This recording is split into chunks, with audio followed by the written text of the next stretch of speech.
François Mitterrand, 4e président de la 5e République, est décédé il y a exactement 20 ans, en exercice du 21 mai 81 au 17 mai 95.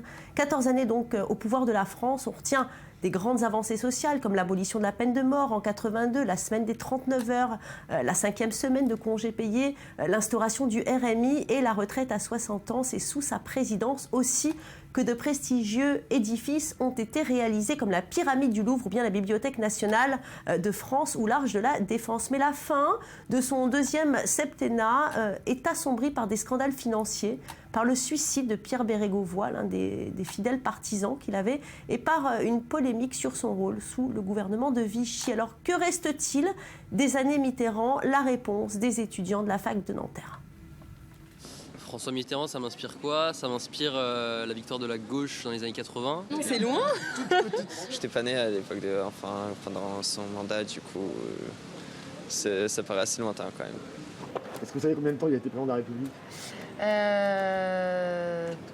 14 ans, ouais, je crois, c'est ça? C'est plus un mythe pour beaucoup de gens, un nom sur un livre d'histoire et puis une référence pour certaines personnes selon le bord politique. C'est un symbole, la rose, quand M.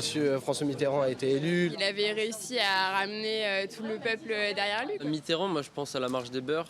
À l'abolition de la peine de mort. La figure de François Mitterrand avec Helmut Kohl en Allemagne, à Berlin, avec la commémoration.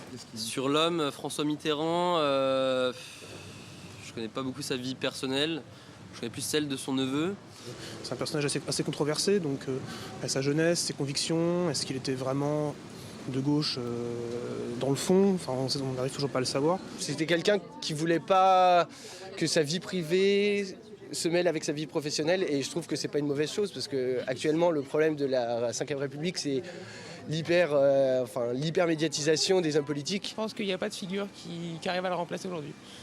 Je pense qu'il y en a qui essayent d'être leur héritier, mais qui ne le sont pas forcément.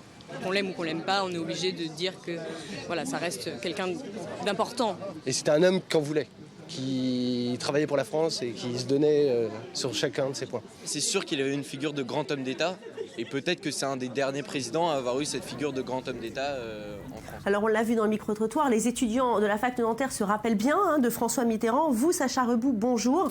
Alors vous représentez vous aussi la nouvelle génération Internet. Est-ce que vous pensez que Mitterrand a laissé un héritage, une empreinte à la France ? Évidemment qu'il a laissé une empreinte, c'est un homme très important, qui avait aussi une certaine part d'ombre, dont on discutera peut-être après, mais Mitterrand, c'est comme vous l'avez dit, l'abolition de la peine de mort en 1981, c'est le RMI, c'est la dépénalisation de l'homosexualité, c'est aussi les 5e semaines de congés payés, donc c'est un homme qui a beaucoup œuvré en réforme pour la France, même si sa part d'ombre, comme on l'avait dit avant, c'est sa double vie avec notamment Mazarine, sa fille cachée, ou encore son cancer déclaré en 81 et seulement annoncé publiquement en 92. Donc un homme très important, un héritage important, mais une part d'ombre qu'on ne peut pas oublier non plus. Oui, qu'est-ce que vous en pensez, vous, Maurice? Vous avez vécu l'accession justement au pouvoir de François Mitterrand. Place de la République en 1981, mais non, ce qui me frappe là dans les réactions des étudiants de Nanterre, de cette jeunesse française, c'est qu'elle vit sur des clichés. Pour notre génération, Mitterrand, c'est quelque chose de plus.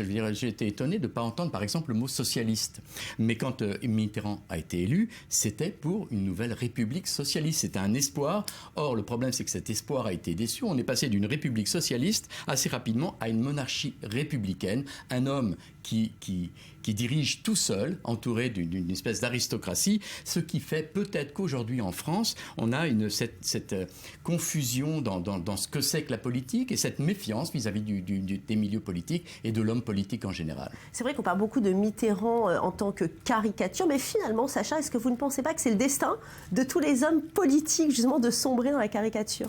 Surtout les grands hommes politiques. Inévitablement, parce qu'il y aura toujours des adversaires qui voudront vous railler, et donc on trouvera toujours quelques crasses à vous faire sur votre passé ou sur des choses que vous avez pu dire à un moment donné de votre vie. Mais c'est inévitable, il n'y a pas le choix, c'est écrit, malheureusement. Maurice, vous pensez que c'est normal ? Ça fait partie de la suite logique des choses ? Je crois que malgré tout, pour des étudiants et pour des Français qui doivent connaître leur histoire, non, c'est pas tout à fait normal. Parce qu'il faut quand même savoir que Mitterrand, c'est la conversion de la gauche gouvernementale socialiste à l'économie de marché. Ça, c'est important. C'est des choses qui ne sont pas citées. C'est aussi le bond en avant avant dans la décentralisation et surtout la construction de l'Europe. Ça, on l'oublie souvent, son rôle dans la construction de l'Europe. Alors, le problème, c'est que... Il est d'ailleurs encore très critiqué pour ça. Hein. Absolument, mais le problème, c'est que peut-être que Mitterrand n'a pas su s'adapter à ce que sera la société. Je veux dire, il manquait cette notion de qu'est-ce que c'est que l'identité. Il l'a jamais abordé. Les nouvelles technologies et peut-être aussi ça, l'éclatement de l'univers politique. Je veux dire, Mitterrand a été élu sur ce qu'on appelait le programme commun de gouvernement avec le PCF, le Parti communiste, le PSU. Vous êtes d'accord, Sacha ? Le PSU et le Parti socialiste ensemble, ce front a éclaté. Le Parti communiste est pratiquement inexistant à la fin de ses 2 mandats. Il est à 7%. Et on voit l'émergence d'une nouvelle force politique. C'est un homme très charismatique quand même, Sacha. C'est un homme d'État à l'état pur. Quand on le voit de loin, on lui parle, n'importe quel interlocuteur devant lui, il se taisait, il était rabaissé, il y avait une aura et un charisme qui débordaient de lui tout simplement, qu'on ne retrouve plus aujourd'hui. Merci Sacha.